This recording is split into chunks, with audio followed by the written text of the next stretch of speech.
because we've got lots of subjects on offer. One of the things that we're most proud of at the Stonehenge School is actually the wide variety of subjects that we put on offer, allowing them to pursue different interests, different sorts of levels as well.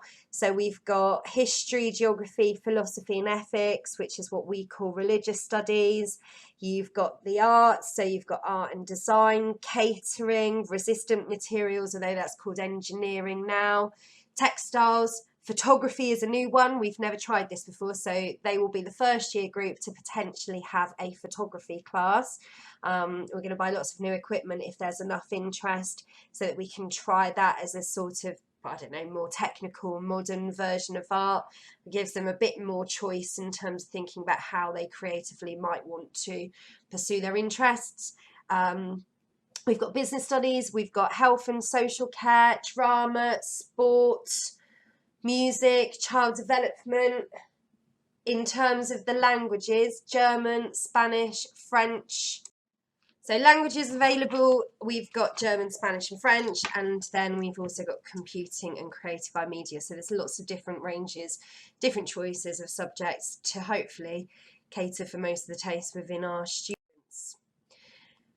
So how does this all work? We do not create option blocks. So lots of schools create option blocks where pupils have to just pick one thing from a block that has been predetermined by the school, probably based on what staffing they've got, timetabling and so on and so forth. We don't actually do that in advance. What we do is we ask the pupils what the demand is for. So through the form that you will be completing, they will be telling us their top 6 choices. So they'll be picking their top 3, so the 3 that they definitely want to do, and then they'll be choosing 3 reserves as well, because it's not always possible to keep absolutely everybody completely happy.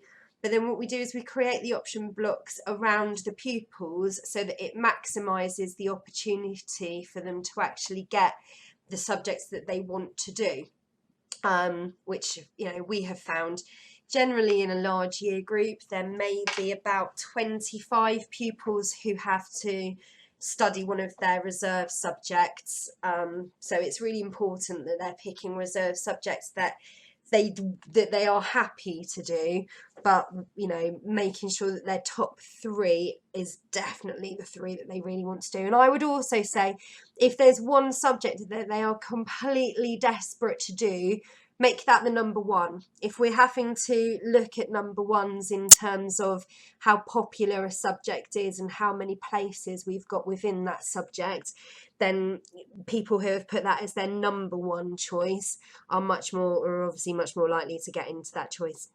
It's very rare that we have to do anything like that, but engineering, just for an example, and sometimes catering are the subjects that can get full, and we do have to look at whereabouts within their choice the students had put them. Mostly that's because we only have 1 resistant materials room and we only have 1 food room, so space is limited, and the teacher availability is limited. Whereas some of the other subjects, if you tell me that we need 3 history classes, for instance, then potentially I can create a timetable where that is available so that pupils would be getting that type of thing. So hopefully that makes sense, but we create it around the demand that the pupils are telling us. So they are shaping the curriculum and they're not made to fit into it in terms of what we think that they should be doing or what suits us. Okay. Different things that we've got on offer. So the qualifications, we've got straight, sort of GCSEs where they're all awarded from 9 to 1. So English, Maths, Science, that's 9 to 1 GCSE. All of the languages, geography, history, those are subjects that are straight GCSE subjects. Normally they are 100% examination. So everything is examined and assessed right at the very end of year 11. Which is, as I said earlier, can quite often mean that we're overstretched by the time we get to the end of year 11. You've then got technical awards. So we've got BTECs available. Now these allow students to complete some sort of coursework along the way. They do have examined elements, but we are also allowed to take those exams a couple of times in order to help them achieve the best results. And then it's lots of ongoing coursework tasks throughout the course. So they need to be quite organised to take that type of subject, because there will be deadlines to keep on top of, but it does allow them to actually break up that sense of having all of the assessment happening at the end of year 11 if they were to take everything as a straight GCSE. And then we've also got level 1 and 2 awards, which are very similar to the BTECs. The options booklet will tell you whether or not it's a level 1 or 2 award, but the grading works differently. So if you look here, you can get distinction, which is basically the equivalent of an A in a BTEC, and so on and so forth. However, when you do a level 1/2 award, there's something called a distinction star, which actually is the equivalent of an A star, or we would now call that a grade 8 or a 9. It's all very complicated, but these qualifications here allow them to move away from 100% examination. So I think it's worth making, you know, part of your decision making process based around that as well, so that they've got a sense of balance. Getting some of it done throughout a course will benefit them when they reach having, you know, lots of exams towards the end. This is advice that I have given to the students. So I always say to the students things that they need to consider. Pick the subjects that they want to do because they love them, because they enjoy that particular thing, or if it's a subject that they've never had the chance to do before, so something like business studies or child development, they haven't ever done it, but they know that they've got the skills required or they've got the interest. You know, this is the chance for students to start to do the subjects that they want to do and not have to pursue the subjects that they know that they've got no interest in, or that they don't feel that they're very good at, or whatever.